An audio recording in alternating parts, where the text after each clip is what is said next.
And hello, everybody. Tonight we have Dr. Scott Banks. You may have seen one of his videos that we've posted on our site before. And again, it's every time I have him on, I say it's an honor, and it truly is somebody that I look up to. I've gotten great coaching from, I've gotten great inspiration from, and great education as a doctor. So Dr. Banks is somebody who teaches doctors.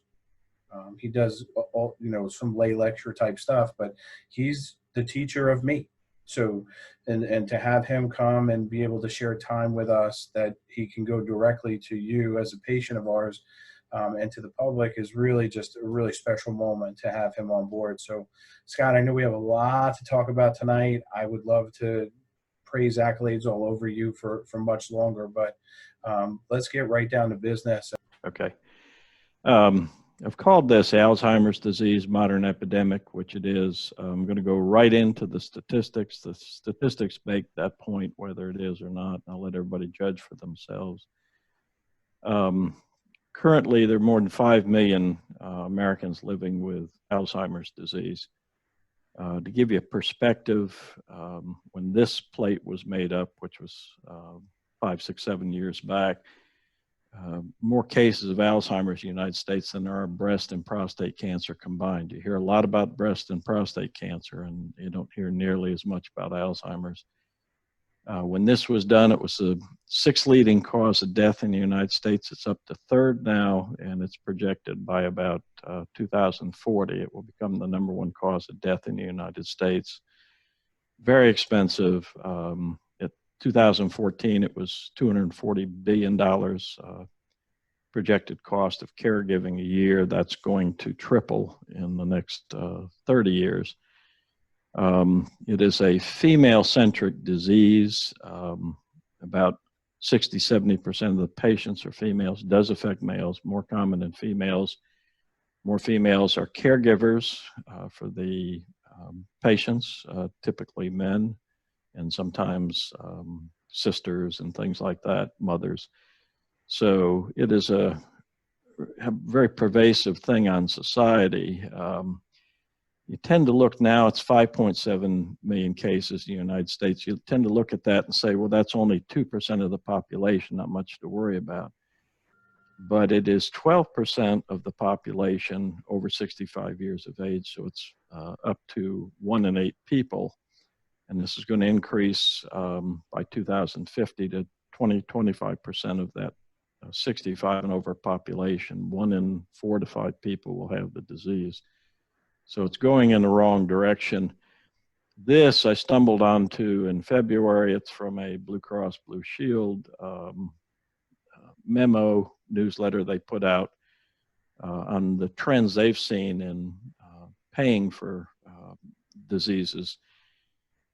This one is absolutely startling. Early onset dementia, which refers to patients with an onset between 30 and 64 years of age, was 4.2 adults per 10,000 adults in 2013. It tripled by 2017 in just 4 years. It's now 12%, or 12 per 10,000 adults in that age bracket between 30 and 64. And I'm going to show you a case at the end of a 43-year-old who still had 3 kids at home when he was diagnosed. So it is something that's getting everybody's attention given these statistics. This is one telling of what's happening. If you look at the death rates between the year 2000, 2013 for prostate cancer, down 11%, heart disease down 14%, stroke down 23%. Alzheimer's disease increased 71%. So it is something that's exploding. And one of the things that people work in this area always talk about, it's probably the only disease that you can say you've known no one who has survived it. It is always fatal 100% of the time. Almost any cancer, there are cases of people surviving it. Some cancers, many people survive them. This, up until about 2015, it was deemed 100% always fatal. Downhill course once you're diagnosed. And as I mentioned, now it's up to the third leading cause of death in the United States. That phenomena of always fatal was true up until 2015, and something very dramatic happened in 2015. I'm going to kind of walk you through it and paint a picture of what we have available now. The program I'm going to talk about tonight, which I'm certified in, is called the Bredesen Protocol for Alzheimer's disease. A little bit about Dr. Bredesen. He's a world-class neuroscientist. He got his MD degree at Duke, postdoctorate fellowship with Stanley Persner at University of California, San Francisco. Stanley Persner is a Nobel Prize winning neuroscientist, so he's just got impeccable training. For about 2 decades, he was the director of the Marriott Easton Alzheimer's Research Center at UCLA. He's now at the Buck Institute up in Novato, California, continuing his research. And what happened, if you look at the existing longitudinal research, a little bit about longitudinal research, you want to see if levels of omega-3 fatty acids in your diet have anything to do with your risk of eventually developing this. You can take a huge population, 15, 20,000, and you can look at some that you classify as high users of omega-3 fatty acids in the diet, some low, and then do nothing but watch them for 20 years and see how many develop the disease in each category to see if it's a risk factor. And in fact, that work showed it was. What he did, and it was based on, he was originally doing Alzheimer's drug research, as is everybody in neuroscience working in Alzheimer's disease. And when in 2015, when he decided to take a different course, there had been 244 drug trials for Alzheimer's disease, and they all failed. Not a single drug has been found to help the disease. There are 2 classes approved, Aricept and Momendia.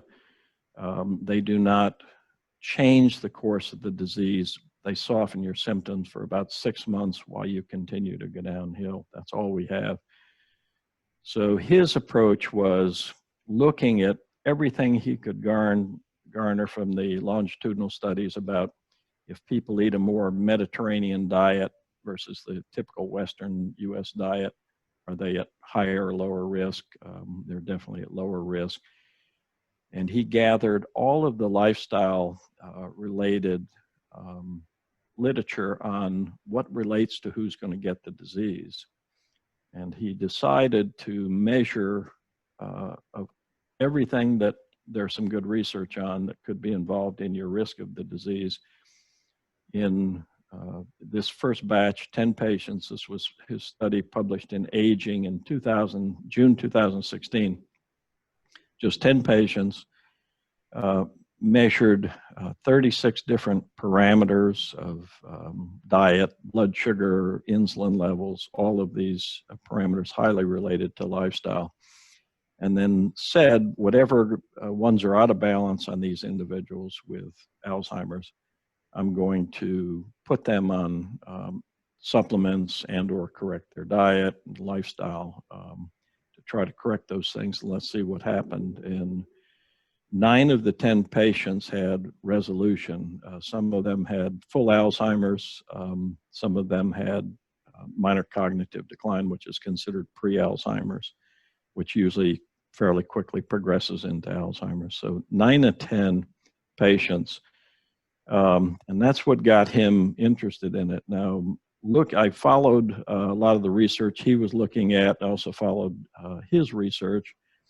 And I came across some information that he was now certifying healthcare providers of any type through a 3-day management course at the Buck Institute, Nevada, California, where he does his research now. So I did not hesitate and got a plane ticket, went to California and had a wonderful 3-day experience with he and the rest of his research team learning this protocol that they did.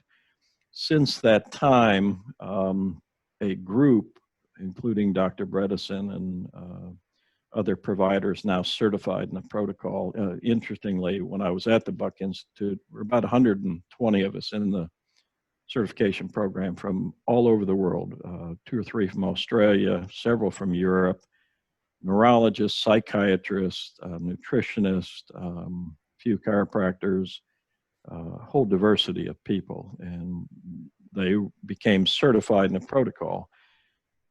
He then got some of them together and agreed to use the protocol with very strict recording of information and documentation of the patient's disease.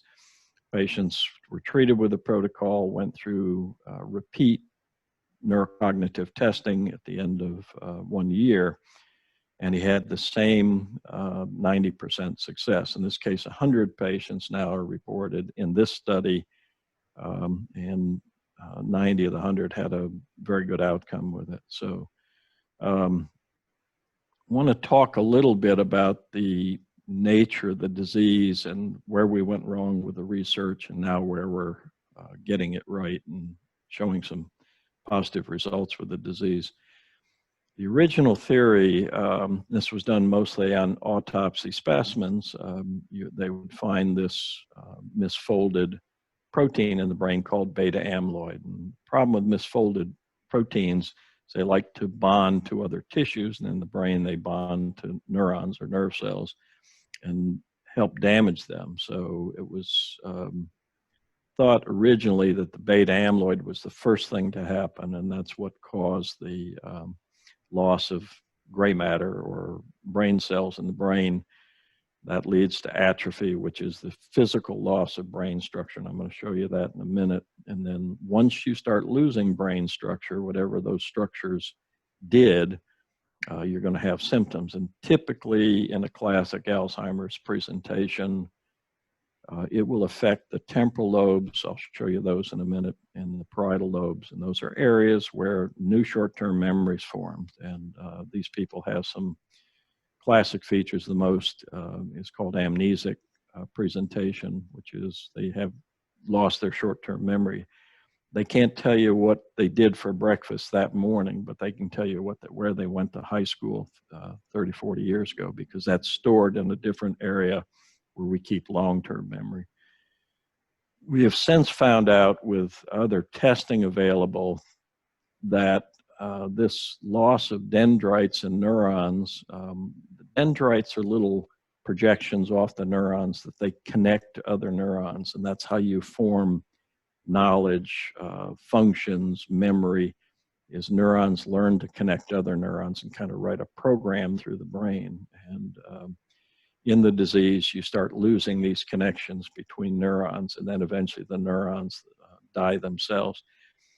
That can be demonstrated in the brain actually at the same time the beta amyloid's being produced. So beta amyloid, this misfolded protein, will accelerate the degeneration in the brain, but it's not the original cause, the primary cause of it. And in fact, where we really learned that, some of you may have heard about the latest drug trial with aducanumab, which is a monoclonal antibody. Monoclonal antibodies are man-made antibodies that go after beta amyloid, attach to it, and then try to remove it from the brain. And the idea was if you could successfully do that, that should improve the patient. And in fact, it was successful, the drug, in removing some beta amyloid from the brain. The problem is the patient didn't improve at all.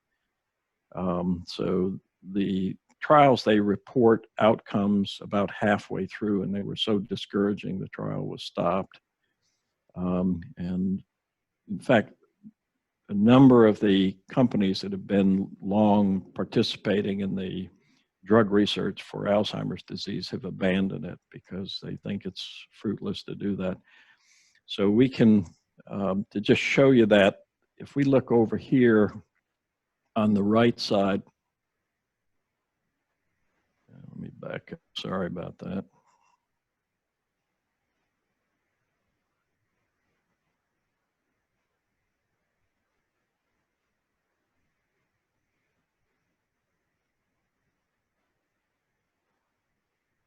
Over here on the, look in the middle, That's a neuron with a lot of dendrites. The kind of globus thing in the center is the neuron or the nerve cell. And then all of those spider web type things growing off it are connections that go to other neurons. Those are the dendrites. If you look in the far right of the plate, that is a diseased neuron in Alzheimer's disease. And you notice most of those dendrites have gone away. They've degenerated. And in fact, the nerve cell itself is now beginning to die. The plate on the left, the white material, represents the beta amyloid tangles. And they do, once they start forming in the brain, they do complicate or accelerate this process. So beta amyloid is involved, but it's not the primary cause of this, which led back to a question. If you can remove the beta amyloid with a drug, and yet the shrinkage in the brain, the atrophy is the same, you can't have the brain improve any, and the symptoms don't change. What else is going on? That was the key question Dr. Bredesen asked. Why are these dendrites and neurons degenerating? And if we worked on that, could we turn the process around? And what he found was it related to some primary areas. He looked at diet. As you know well, Bob, there are certain dietary factors that induce inflammation in the body. It's called a pro-inflammatory diet. That is very injurious to the brain. Diet's a big one. Insulin resistance, which is a pre-diabetic state where your insulin receptors are not working well. They're being damaged by inflammation, so you can't signal insulin, signal sugars into your cells. When insulin bonds on a receptor, it ushers the glucose into the cells. You're having trouble getting insulin into your cells, or excuse me, sugar into your cells. In that phase, when those receptors are getting resistant, the body will ramp up real high insulin production. I'll show you that, trying to make it work.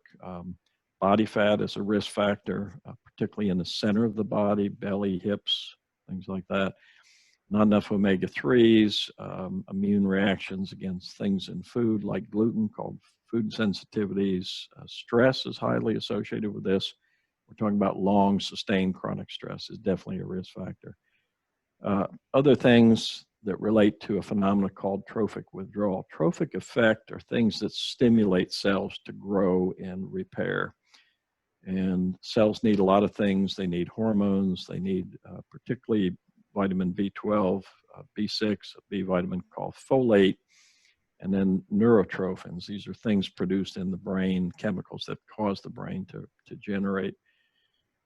And then the toughest category of factors are the toxicities, heavy metals, mercury, cadmium, arsenic, lead, chronic infections in the body, which are actually fairly common. Mold toxicity is a much greater one than I expected it would be in the beginning. These things injure the brain, accelerate the process, and you have to measure all of these categories, find out what the soup is that's causing this patient's loss of dendrites and neurons. It eventually will also cause the production of beta amyloid. When you remove them and then put the brain on an exercise program, which we'll call cognitive exercise, and build up the atrophy, then you can improve the symptoms. I'll give you an example. One, this insulin resistant, the relationship between diabetes, for example, and Alzheimer's disease, compared to if the blue one on the left is whatever the risk is for non-diabetics to get the disease. If you're a non-insulin dependent diabetic, meaning you're managed with oral medication, your risk is about doubled getting Alzheimer's disease. Once you become insulin dependent, which is a far worsening diabetes, your risk goes up 330%. Insulin resistance, you can keep your sugar down by getting it in the cells, but it takes a whole lot of insulin to do it. We think that increases the risk about 70%. So, and the point of that is diabetes is a well-known, type 2 diabetes, the adult onset is a well-known, highly lifestyle, diet, exercise, all of that related disease. This is the way we evaluate early disease and look at the cells whether they're functioning or whether they're beginning to lose function at risk of dying off. It's called an FDG PET scan. And the brain cells, neurons are very unique in that they can only use two fuels. Muscles can use three. In fact, muscles can use glucose or blood sugar, but they can also use fatty acids. And in fact, the reason most people exercise is that your stored fat, when your blood sugar starts going down during exercise, the reason we stored that fat was to pull it back out, turn it into fatty acids, and then muscle cells can burn those fatty acids for energy. It's not as efficient as glucose, but you can still go on, and people exercise to pull those fatty acids out for energy so that they lose weight. The brain cannot do that with fatty acids. The third fuel I didn't mention are ketones. Some of those fatty acids go to your liver, and your liver converts them to another substance called a ketone. And the brain can only burn glucose and ketones. It cannot burn fatty acids. And so one of the first things that'll happen in the disease is the brain cells will start losing their ability to take glucose in, and you can see it. Now this FDG is fluorodeoxyglucose. It's a radiotracer form of glucose, and they give it to the individual who's going to have the test, an hour, wait 60 minutes, and then they do a PET scan. And what the PET scan looks at is cell activity created by the glucose. In other words, can the cells take this glucose in and utilize it? And I think I have one to show you here. The one on the far left is a normal brain. And when you do a PET scan, and there's been a lot of this fluorodeoxyglucose taken up, this radiotracer sugar, the cells will take a lot up, get very red, yellow. If they take a little less, they get green in the areas that are taking up poorly, or blue in the areas that are really not taking up, or black. You can see most of the brain matter in the one on the right has a nice orange and yellow cast to it. It's using a lot of this glucose. So those are normal functioning cells. In the mild cognitive impairment or pre-Alzheimer's, you can see in the sides of the brain, on the left and right sides and the lower portion, those are the temporal lobes. That's the new memory formation area, and that's the area that's affected first by the disease, and then an area a little behind there called the parietal lobe. You can see the orange and yellow have started to go away. This brain struggling to take energy in, and it's putting these cells at risk of degenerating and going away, atrophying, if you will. Then in full Alzheimer's disease on the right plate, you can see it's blue and black in a huge part of the brain. It's all lost brain matter. And whatever those areas did, those functions are going to be lost unless you can bring that area back. And that you can see it there pretty well, how much this signal's lost. And those are brain cells that have lost their ability to take glucose in. And one of the components of the Bredesen protocol is a ketogenic diet, which is a very low carbohydrate diet where you mobilize a lot of peripheral fat. After about 6 weeks, your liver will catch up and be able to metabolize that into ketones and then start feeding the brain. It takes a while for it to work, but then the brain can be fueled again, and you can do cognitive exercise once you're getting enough fuel to the brain and build the brain up, just as if you had injured your shoulder very badly and it was at a cast for 6 months or something. Well, you realize, of course, all your arm muscles would atrophy. They'd go away from loss. And the way you bring them back is go to the gym and get some weight and go through a long, intensive exercise program, build it back up. You can do the same thing with the brain by stressing what it does, which is cognition. So you can do cognitive exercise. I'm going to show you a case of it. It's pretty dramatic. The brain on the right, the B, is a normal brain, and all of that gray material is what we call the gray matter. It's the brain cortex. Those are the neurons. The outer white area, of course, is the skull, and the little black layer in between, and every place the white gray matter kind of scallops in, you'll see it fills with that black. And same way with those two areas in the center, those are void areas, no gray matter, and they're full of cerebral spinal fluid. And that's what normally bathes the brain. Then this area in the white circles, you can see that material filling in there. That's a key area of the brain in memory formation called the hippocampus. If you look at the circle I have on the left side of the normal brain, you can kind of see that big piece of cauliflower representing the amount of brain in that area. And then in those circles where the hippocampus is, you can see how much is there on each side, how much gray. The one on the left is a brain with moderate Alzheimer's disease. And if you look at the left circle first, you can see how much of that cauliflower gray matter, which is this mass of neurons, has gone away, how it's atrophied, and how much cerebral spinal fluid you're seeing, because as the brain goes away, it will fill in with more fluid. And that area in the center called the ventricles, the reason they're so much bigger on the left plate is that all the brain matter around those areas have gone away, so it lets more fluid in there. Then this key area in those white circles, look at the difference in the size of the matter in that hippocampus.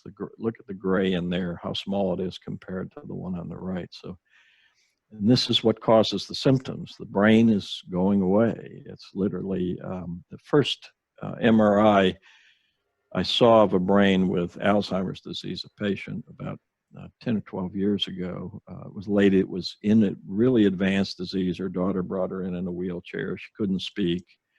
That is a really hard one to reverse. And I got the MRIs from the hospital, took a look at them, and her brain was 50% of the space it should have filled in there. It was dramatically different in there. And interestingly, I did what I got her on a bunch of supplements, B vitamins, some anti-inflammatory herbs, just based on my own knowledge at that time. And in 3 months, she could say hello. She would talk with me. She never could get out of the wheelchair and get full function back at that point, but at least made some progress with it. And this is the testing for the Bredesen protocol. These are factors that relate to those, whether or not there's toxicity. You can see in the circle, the blue circle on the right, test blood mercury, lead, cadmium, arsenic, those other factors are immune system activations that activate inflammation in response to mold toxins and things like that. If toxicity is an issue. The upper right and the red circle, those all relate to inflammation. High sensitivity C-reactive protein, as you know, is a really good marker of inflammation, and they're often sky high. I'm going to show you this, the case. I'm going to show you some high C-reactive protein. The circle below it, fasting glucose, insulin, that relates to prediabetes, insulin resistance, diabetes, things like that. And then the rest of it is trophic factors, the stuff the brain needs that it just hasn't been giving. And then we do, for example, we use the MOCA test, which is the Montreal Cognitive Assessment. These are standard assessments for cognitive function that a neurologist would do. Anyone evaluating these patients would do, a neuropsychiatrist. They're just a way of putting a number on how bad is the disease and then monitor over time. And unfortunately, in traditional neurology, it's considered a hopeless disease. The reason they monitor is just to see how fast you're getting worse. We use it to measure progress. And I'm going to end with, excuse me, a patient of mine. I do this, as you know, with hypnosis. I do this with his full permission. This was one of my first patients after I got back from the Bredesen training in 2016. Real nice young man, and where he came from, he ran a construction business with his brother, and he had difficulty with his short-term memory, and customers were noticing it. His brother was noticing it. Had difficulty with word finding, which is a very common early feature of Alzheimer's disease. One of the first things that happens. Word finding is, you know, you want to say, and he would know, okay, we need to pick out the doors, and then you also have to pick out the doorknobs you want for your house. And he would get to pick out the doorknobs, and he knew exactly what he wanted to express, but he didn't know what the word was. He couldn't find the word in his memory, what a doorknob was. So his brother said, you gotta go look into this. So he went to his primary care physician, and he said, you know, something's off here. I need to send you to a neurologist. So he sent him to a neurologist in Norfolk. He did the FDG PET scan, and he said to the patient, I know what you have, but I've never seen anybody your age, 43 years of age, with it. He said, I want you to go to a specialist. So he sent him down to the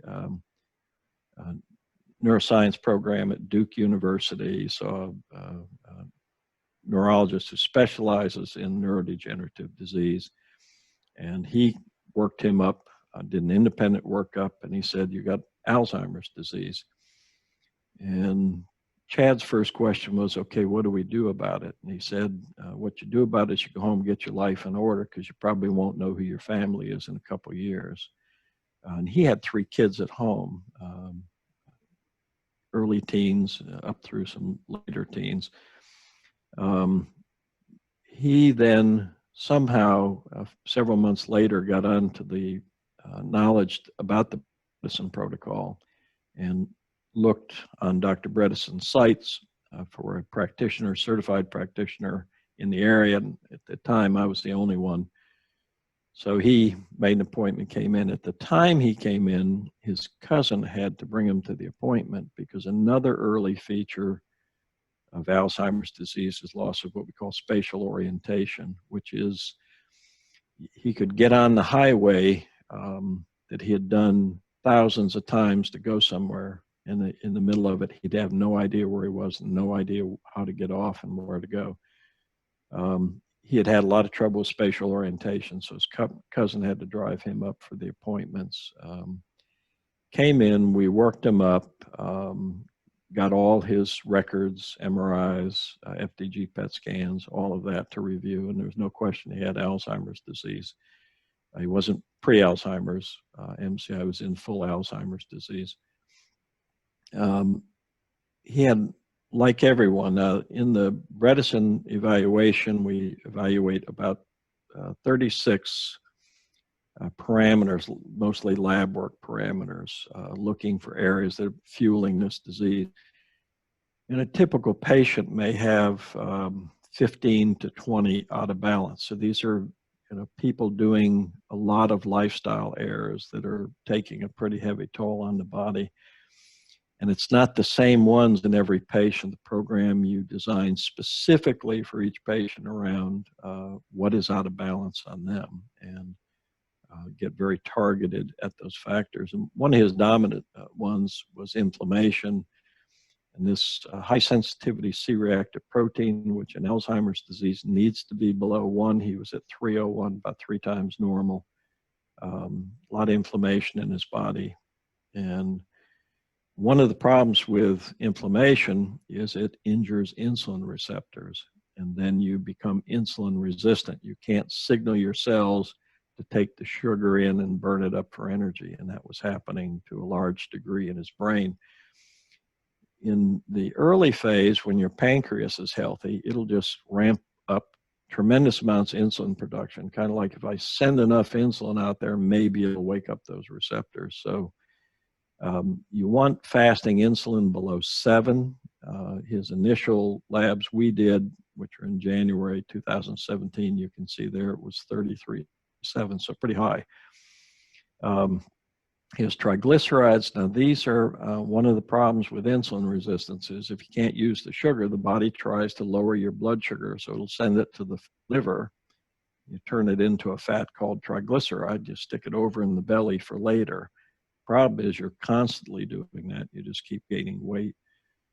They were 106, which wasn't bad. You like them less than 100. The lab range for normal is less than 150. I don't think that's a healthy range. You want them below 100, but he was 106. Got him on the programs, talked to him extensively about diet, tried to get him straighten his diet out, get the sugars, the carbs out, get on a semi-ketogenic diet. And he's saying, yep, I'm doing great. I'm doing great. We do the 6-month interim lab work in July, and his insulin had shot up to 55.1. It actually got significantly worse. Now his triglycerides were outright abnormal at 202. So he was much more insulin resistant. We had to sit down and have a long talk, and I said, Chad, I've never had a patient where they followed the dietary advice. We can't straighten the insulin resistance out and get your triglycerides back in the normal range very quickly. Something's real odd here. And he got kind of a red, sheepish look on his face. He's a real nice guy, real honest guy. And he said, I got to be honest with you. He said, that was the one thing I couldn't do. I couldn't give up my sweets and the grain and all the things that drive insulin resistance. And I explained to him, that's what's driving your disease, and we're not going to get anywhere with it unless you're willing to also work on that factor.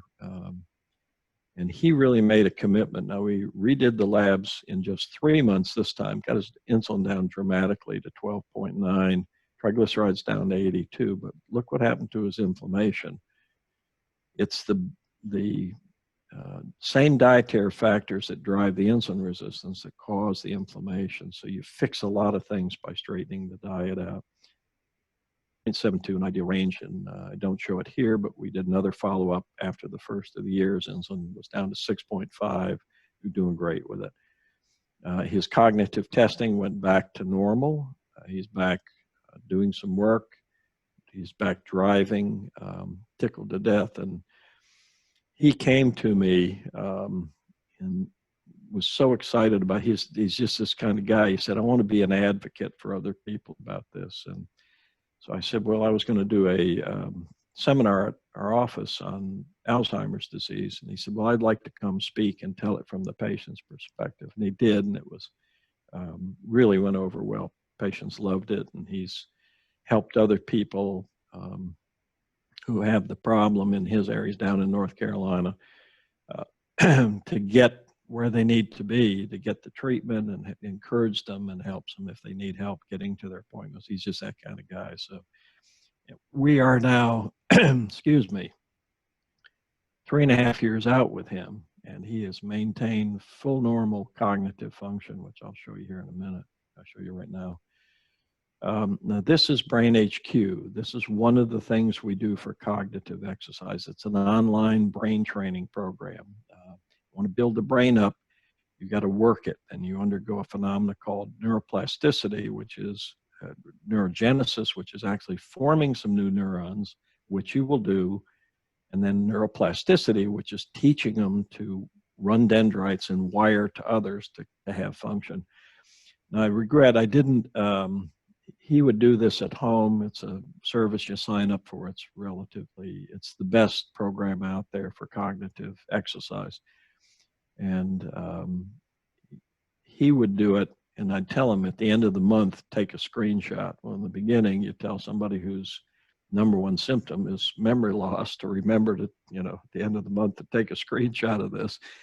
But he was absolutely diligent about going in there and doing this. And it shows you where you are. Now, it's only comparing you, in his case, men between 40 and 49. It compares you to men your age in cognitive function. And when he started, his lowest percentile was 18%, meaning that 82% of men were performing better than he was. And you look at the domains, attention, brain speed, memory, all of that. He was really struggling. This is mid-training after he finally got with the diet, and about 3 months into it, you can see his average percentiles, 59th percentile. So he had more than doubled his ranking in cognitive performance.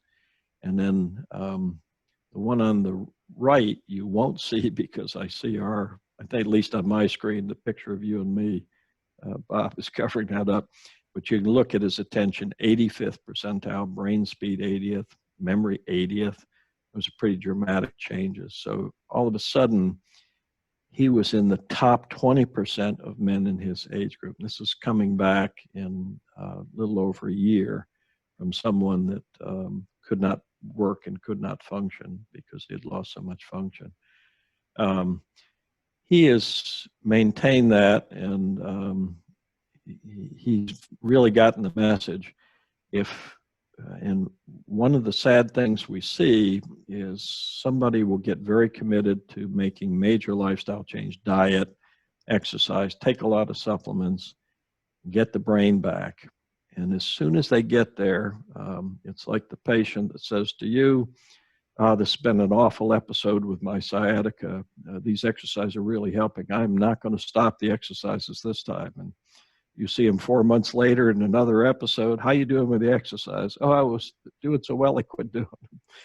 And we see patients, two of Dr. Bredesen's early patients that he talks about, both physicians who had to get out of active practice because of their cognitive decline,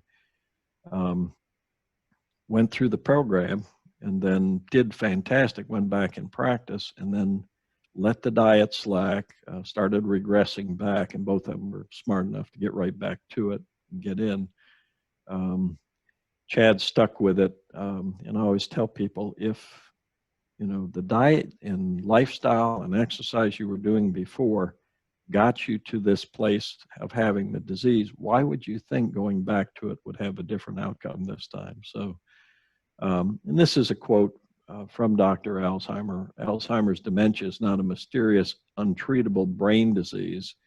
It is a reversible, metabolic, toxic, usually systemic illness with a relatively large window of treatment, meaning that these people are generally unhealthy in many ways because of lifestyle, and the peripheral effects of that can be early diabetes, weight gain, vascular disease, liver disease, all the things that come highly related to lifestyle.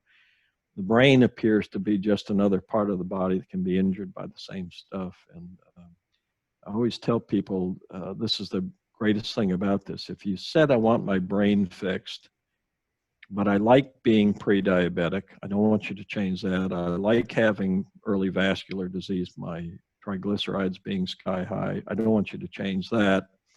I like being overweight. I don't want you to change that. I would say, well, then I can't fix your brain, because whatever we do for one group is going to bring the other groups along with it. So that's pretty much everything I wanted to cover. I know it was a lot and I went pretty quick, but I think you have to get a good look at the big picture of this and what's available for it.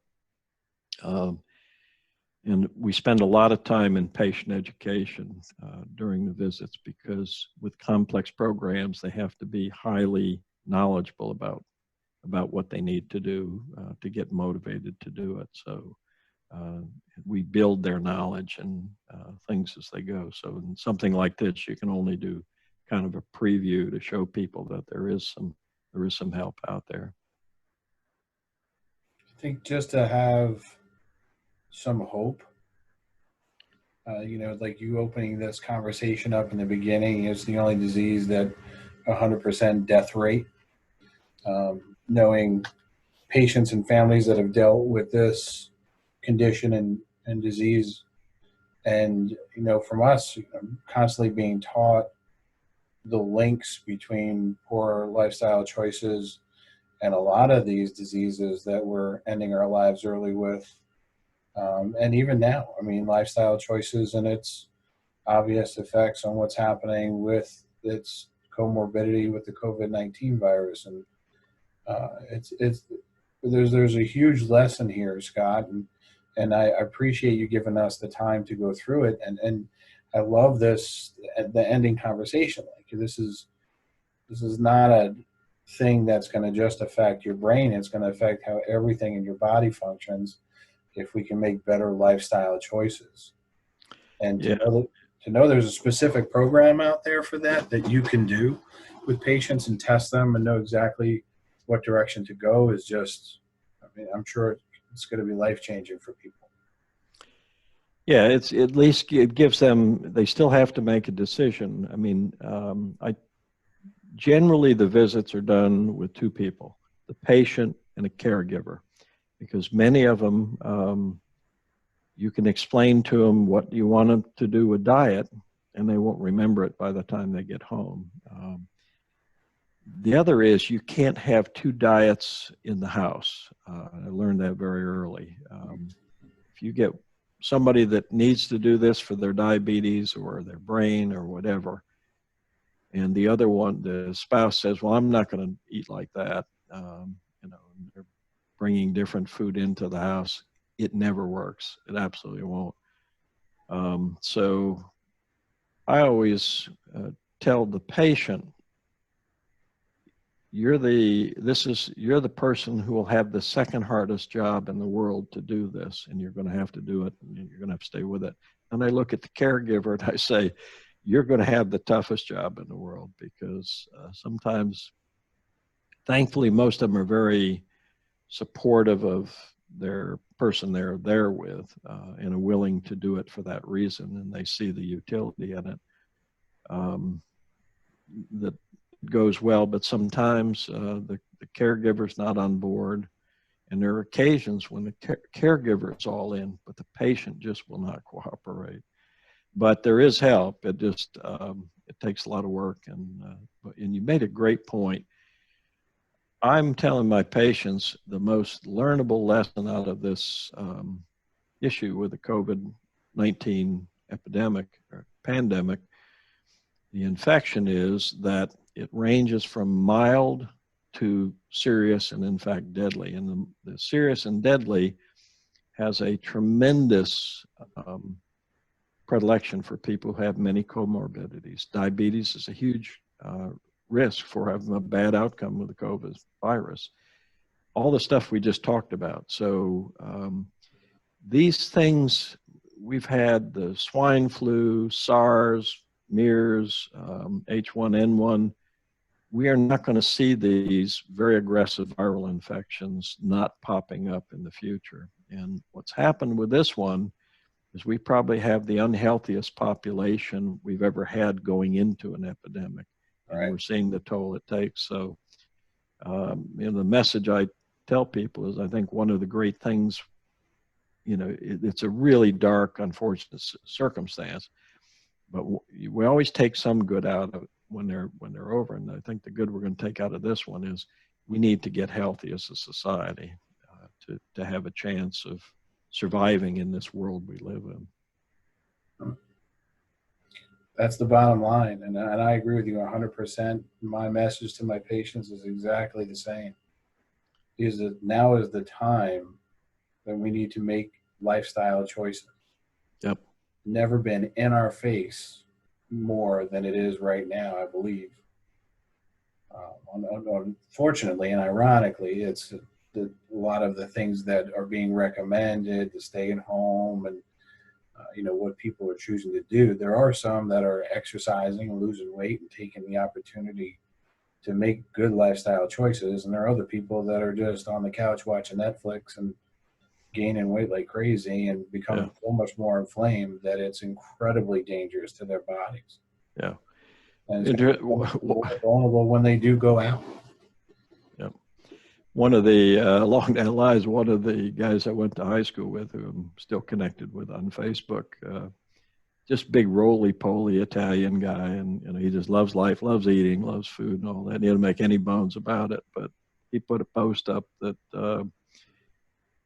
he noticed he was getting a tan and he didn't understand how. He said, but until he finally figured out it was so much time looking in there, it was getting it from the refrigerator light. So you're right. It's the same in this situation. Some people are making great choices, and some people are making bad choices. We go out and exercise every day, my wife and I, 6 in the morning when we're going to the office, and we don't see anybody. It's just the two of us. We go out and walk 4 or 5 miles and have a good workout. And then on the weekend, I bike pretty intensively. And I'm down in Pungo, and, you don't see people. So you can exercise very safely at this point. It's just making a commitment whether you do it or Right. not.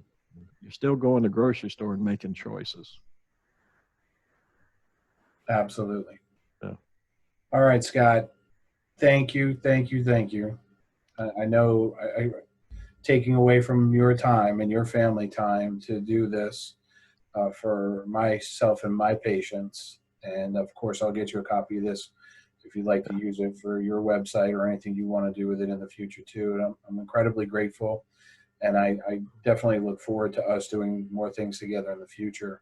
Yeah, be happy to, Bob. I was glad to do this. Always glad when people want